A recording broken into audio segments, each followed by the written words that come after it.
Aye, lad. The Council of Valkyries.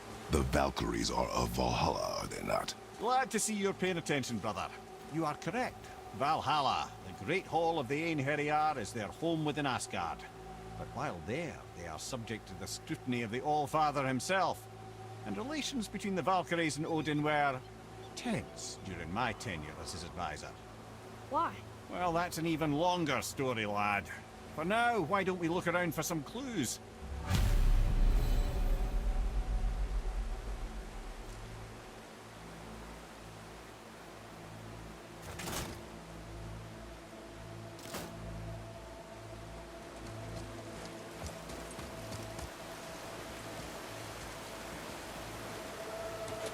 Try placing one of the Valkyrie helms on a throne. Whoa, you're back. Come here. Who is she? Gunnar, Mistress of War. After any conflict, big or small, she would be first on the scene, sussing out the worthy spirits for a free trip to Valhalla. A gruesome task, but she took great pride in it. Any conflict. Impossible. It's true. She had help from her sisters, of course, but Gunnar was always first to arrive. Her judgment of the fallen was unparalleled, and an invaluable resource to Odin. She was one of his favorites.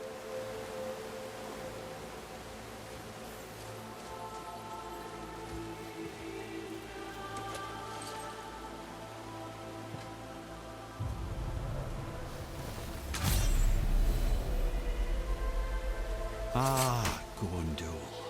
Beautiful Gondul. And? Huh?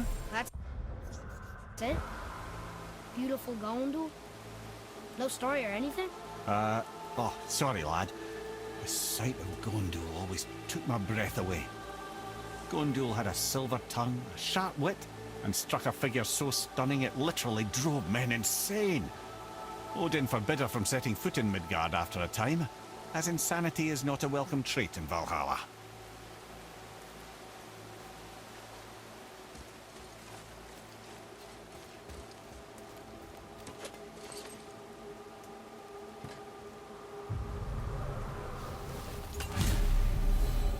This is none other than Geirdriful, the Master of Arms in Valhalla, responsible for arming and training Odin's Einherjar. His what? His army come Ragnarok. The entire reason Valhalla exists, you see. The Einherjar wait in the Great Hall endlessly, feasting, drinking, and fornicating themselves silly. Once Ragnarok begins, Odin calls them into service to fight on his behalf. Geirdriful had her hands full training that lot.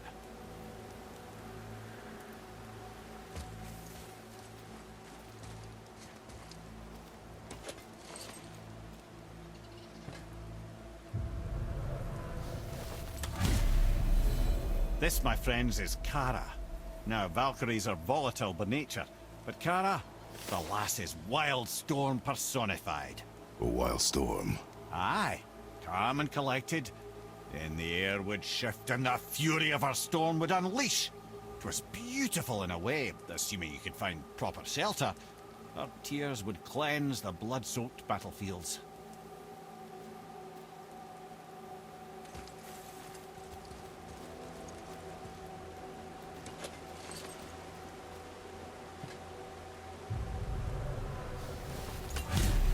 This is Rota, a chooser of the slain. I thought all the Valkyrie did that. Not exactly, lad. Although that is what they're most famous for, and by far their greatest responsibility. You've seen what happens to the dead without the judgment of the Valkyries. Hellwalkers. That's right. Rota, Gunnar, Skuld. Without them to clean up the aftermath of battle, hell overflows with souls meant for Valhalla. A sorry state of affairs. Rota must be beside herself.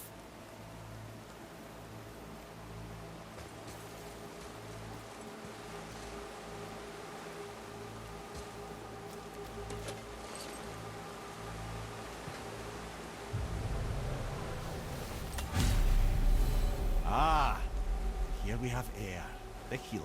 A Valkyrie healer? Strange. Air was strange, as a matter of fact. Very quiet, very calm. Where her sisters were violent rapids, Air was a gentle stream. She healed the wounds of both mortals and gods. and even a certain all-knowing sage who once drank too much and fell off a mountain. Not my proudest moment.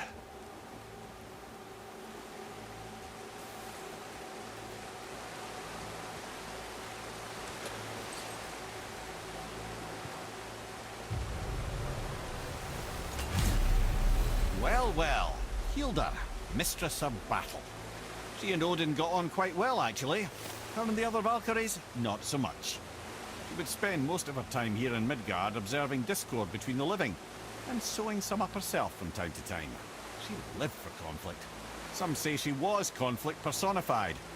I wonder what will become of her now that she's free.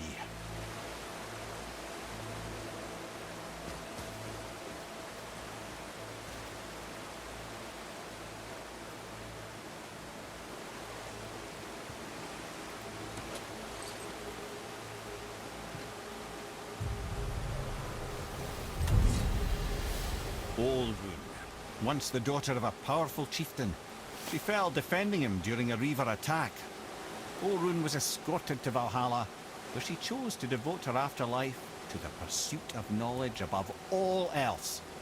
Quite unusual behavior amongst the constant drinking and feasting of her fellow Valhallian denizens.